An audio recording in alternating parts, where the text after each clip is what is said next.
In the beginning, God created the heaven and the earth.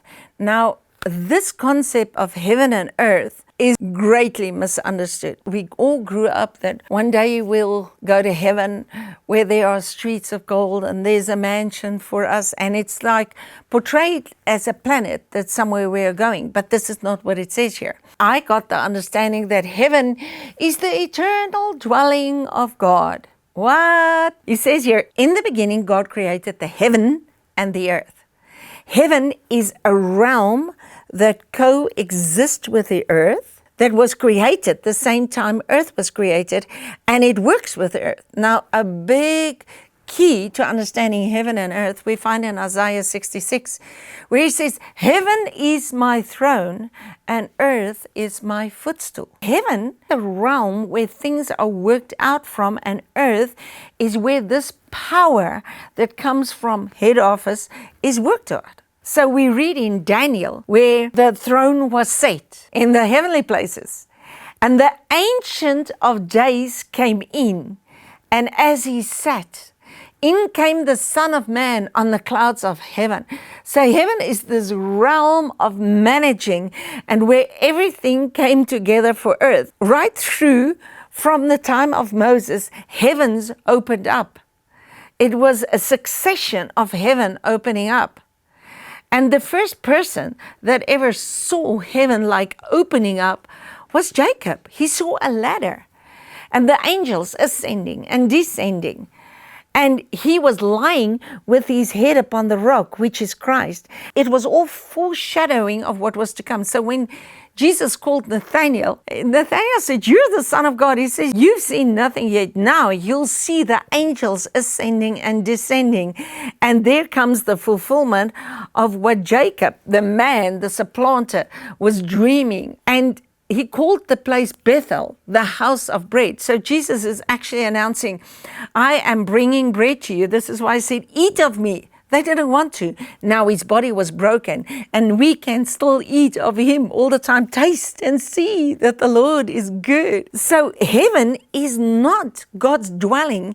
It's God's head office. Heaven and earth work together. In Genesis 2 verse 4, he says, these days of the generations of the heavens. And there's more than one. The heavens in Genesis 1, we find in 3 places. In the beginning, God created the heavens. On day 2, he separated water from water, and he calls that firmament a heaven. And then we see another firmament or a heaven on day 4. So literally in Genesis, in the guarantees of God, there are 3 heavens. These 7 days are the generations of the heavens. When God created them in a day, it's the blueprint of time. And there is 3 heavens in time. 2 Peter 3 tells us there's a world before the flood. There's a world that is preserved for fire. And in Ephesians, it tells us, glory be to God in the church, a world without end. So there was 3 worlds on earth. Every world is a heaven and an earth. So there was a world before the flood, where the heavenly element was the spirit that hovered over the water. The world that was now preserved for fire is the world that started in Abram.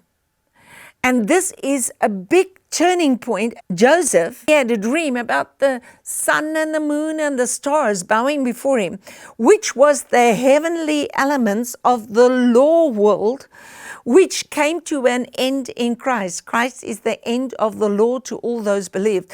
So when Jesus was crucified, the sun became black, the moon became blood, and the stars fell like figs. The fig tree was a system that they planted within that system. And Matthew 23 said they sat in Moses' seat, and that world came to an end. So now he says, glory be to God in the church, a world without end. What is the ruling element of this world? The Spirit, and the bride says, come. So this is why we had an ending of the first world, because he said, my spirit will not forever strive with man. And he ended the world, and he started with a man that revealed his nakedness, and there was a progression unto the 4th man, which is Christ, so that we can be the new man in Christ. Wow. And these progressions you can only understand if you understand Genesis and work it right through Revelation.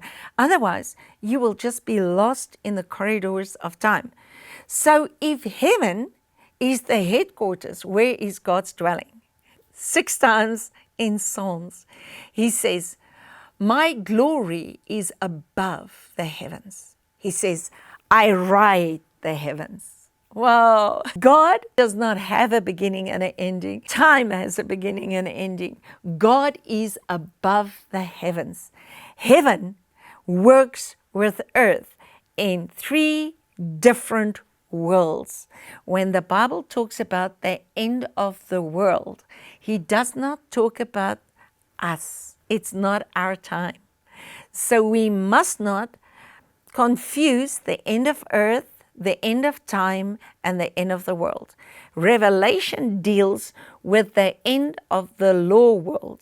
Hebrews 9 verse 26. Christ now at the end of the world brought the final sacrifice. Hebrews 1 says, now in these last days, God speaks to us through the Son. Now these last days were prophesied by Moses, and he actually sang a song over them and said, you will burn in your last days. So the last days started from Christ to 70 AD. And in Revelation 15, he says, they sang the song of Moses and the song of the Lamb. The new day has now fully broken.